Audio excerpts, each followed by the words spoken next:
Il faut aussi que les entreprises comprennent qu'on ne peut pas débouler dans le milieu de la culture comme ça, les mains dans les poches, etc.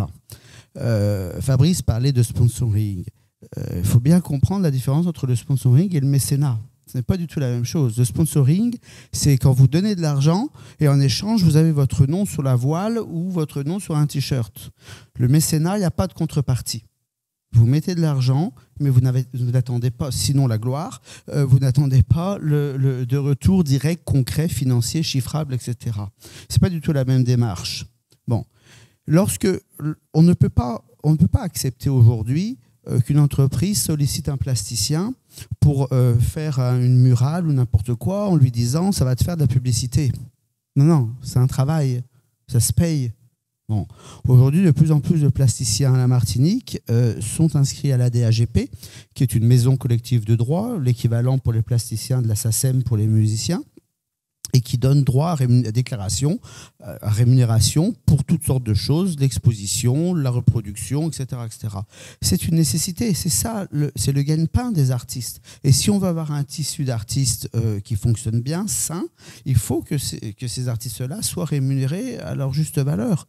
Donc il faut que les entreprises qui veulent investir ce champ, je dis investir pas au sens seulement financier, mais s'investir dans le champ de la culture, et eux-mêmes au sein de leur structure, des personnes qui sont capables de se poser et de réfléchir à qu'est-ce qu'on fait avec un artiste, comment on travaille et comment on travaille sur le long terme et ne pas faire un coup de communication, quoi. C'est-à-dire que c'est la sincérité qui va à la fin fait le résultat. C'est-à-dire que la sincérité de personnes... Alors je vais parler de ce que je connais, de nos différentes structures, que ce soit à Saint-Pierre ou au François, à la Fondation. La durée, ça va faire bientôt 20 ans que nous avons créé la Fondation François, qui reprenait déjà des activités culturelles précédentes, mais qu'on a voulu structurer sous le cadre d'une fondation. Mais c'est cette durée-là qui apporte un crédit et qui permet d'établir une relation de confiance avec les acteurs. C'est l'engagement sur non seulement le long terme, mais sur une politique culturelle qui est claire, qui est visible.